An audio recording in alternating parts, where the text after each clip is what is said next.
رمضان المبارک میں مسجد الحرام اور مسجد نبوی میں تراویح ہوگی۔ روزانہ صرف 10 رکعت پڑھائی جائیں۔ امام مسجد الحرام شیخ عبدالرحمن السدیس کا اعلان، مخصوص عملہ بند مساجد میں تراویح ادا کرے گا۔ اعتکاف نہیں ہوگا۔ افطار دسترخوان کی جگہ کھانے کے باکس تقسیم کرنے کا فیصلہ۔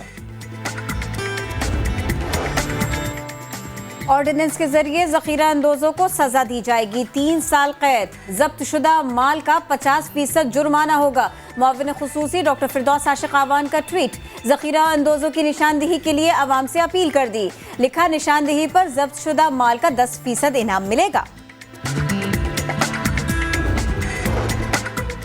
دہاڑی دار طبقے کے لیے سما کی لائیو ٹیلی تھون، جس میں ہوں گے وزیر اعظم عمران خان، معروف صحافی اور سینئر اینکر پرسن ندیم ملک کے ساتھ 23 اپریل جمعرات کی شام 4 بجے۔ مشکل وقت میں دل کھول کر عطیات دیں، پاکستان کا ساتھ دیں۔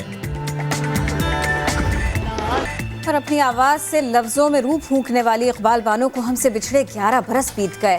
پاپ اور راک کا ٹرینڈ آئے، لیکن اقبال بانو کے سر کبھی پھیکے نہ پڑ پائے۔ ہم دیکھیں گے دشت تنہائی میں ایسی غزلیں گا کر ہمیشہ کے لیے امر کر دی۔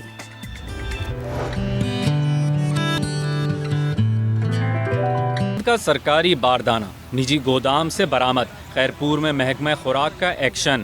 ببرلو کے گودام سے گندم کی 50,000 بوریاں قبضے میں لے لیں، جس میں 30,000 بوریاں سرکاری باردانے کی تھیں۔ کارروائی میں ایک ذخیرہ اندوز گرفتار کر لیا گیا۔ مال اسٹوریج کرے ہیں کہ اندازہ فیڈ کر دیکھے کا پرمیشن کرے بھائی بالا افسر نے ما بتایا ہوا اطلاع دنوا۔ گودام سے بذریعہ ٹرک گندم کی منتقلی بھی جاری تھی۔ کتنا کھنی ہے مال یہ دیں علاوہ جنے میں جنو بوجانا پر میں کہیں نالے تھا ہے چاچڑے نالے جی چاچڑے نالے چاچڑے نالے تھا۔ محکمہ خوراک نے گودام کو سیل تو کر دیا ہے، لیکن مقدمہ اب تک درج نہیں کیا گیا۔ شفیق شر، سما، خیرپور۔ لاک ڈاؤن سے مالی بحران، مزدور کیا معذور بھی پریشان۔ دونوں ٹانگوں سے محروم محمد طارق محنت کر کے گھر کا نظام چلاتا تھا، اس کو معذوری نے نہیں موجودہ حالات نے لاچار کر دیا۔ شہر میں روڈ کی فٹباری پر کھلونے بیچ کر اپنے بچوں کا روزگار کماتا تھا، اپنے بچوں کو حلال رزق کما کر کھلاتا تھا، لیکن اب جو 27 دن ہو گئے شہر لاک ہو گیا، جس کی وجہ سے ہم پریشان ہیں۔ بھوک ستائے تو کھلونوں سے بھی دل نہیں بہلتا۔ 27 دنوں کی بے روزگاری سے طارق کے گھر فاقوں نے جنم لیا۔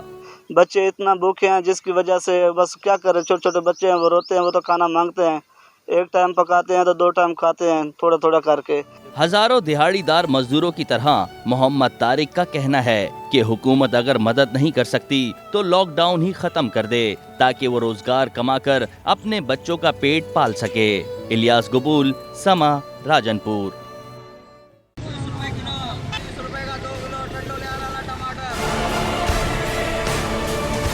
30 روپے کے 2 کلو لینا ہے تو لو ورنہ آگے بڑھو۔ کراچی میں علاقے کے حساب سے سبزی اور گوشت کی فروخت جاری ہے۔ نیو کراچی سے واٹر پمپ تک آتے آتے مرغی کا گوشت 200 سے 250 روپے کلو تک پہنچ جاتا ہے۔ شہریوں کو لگتا ہے کہ حکومت کہیں چھپ چھپا کر عوام کو ریلیف دے رہی ہے۔ لوگوں کا کہنا ہے کہ ابھی یہ حال ہے، رمضان میں نہیں پتا کیا ہوگا۔ ضروریات کی جو چیزیں ہیں نا وہ مہنگی ہے، ابھی سستی کا تو کوئی سوال ہی نہیں ہے۔ زیادہ ریٹ ہے، دالیں بھی سب مہنگی، اب تو ضرورت کی لاتا ہے بندہ، زیادہ لے ہی نہیں سکتا۔ شہر کے پوش علاقوں میں یہی سبزیاں اور گوشت مزید مہنگا بیچا جا رہا ہے اور کہیں بھی حکومت کی ریٹ نظر نہیں آتی، کیونکہ سرکاری پرائس لسٹ پر عمل کرانے والے شاید کسی اور ضروری کام میں مصروف ہیں۔ کیمرامین کامران الدین کے ساتھ خورشید عالم، سما، کراچی۔ چینی اور آٹے کا بڑا سکینڈل سامنے آنے کے بعد بڑا سوال، نیب کہاں ہے، خاموش کیوں ہے؟ لیکن اب ان سوالوں کا جواب آ گیا۔ نیب نے کہہ دیا خاموش تماشائی نہیں بنیں گے، کارروائی تو ضرور ہوگی۔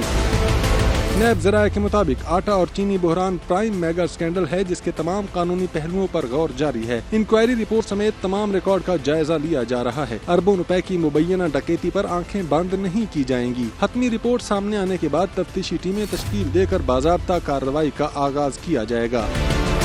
ملک میں پیدا ہونے والے حالیہ آٹا اور چینی بحران سے متعلق FIA کی تحقیقاتی رپورٹ پہلے ہی سامنے آ چکی۔ جہانگیر ترین، خسرو بختیار سمیت اہم شخصیات کے کردار پر سوالات اٹھائے گئے تھے، تاہم فرانزک رپورٹ آنا ابھی باقی ہے۔ نیب اس کے بعد اپنی کارروائی عمل میں لائے گا۔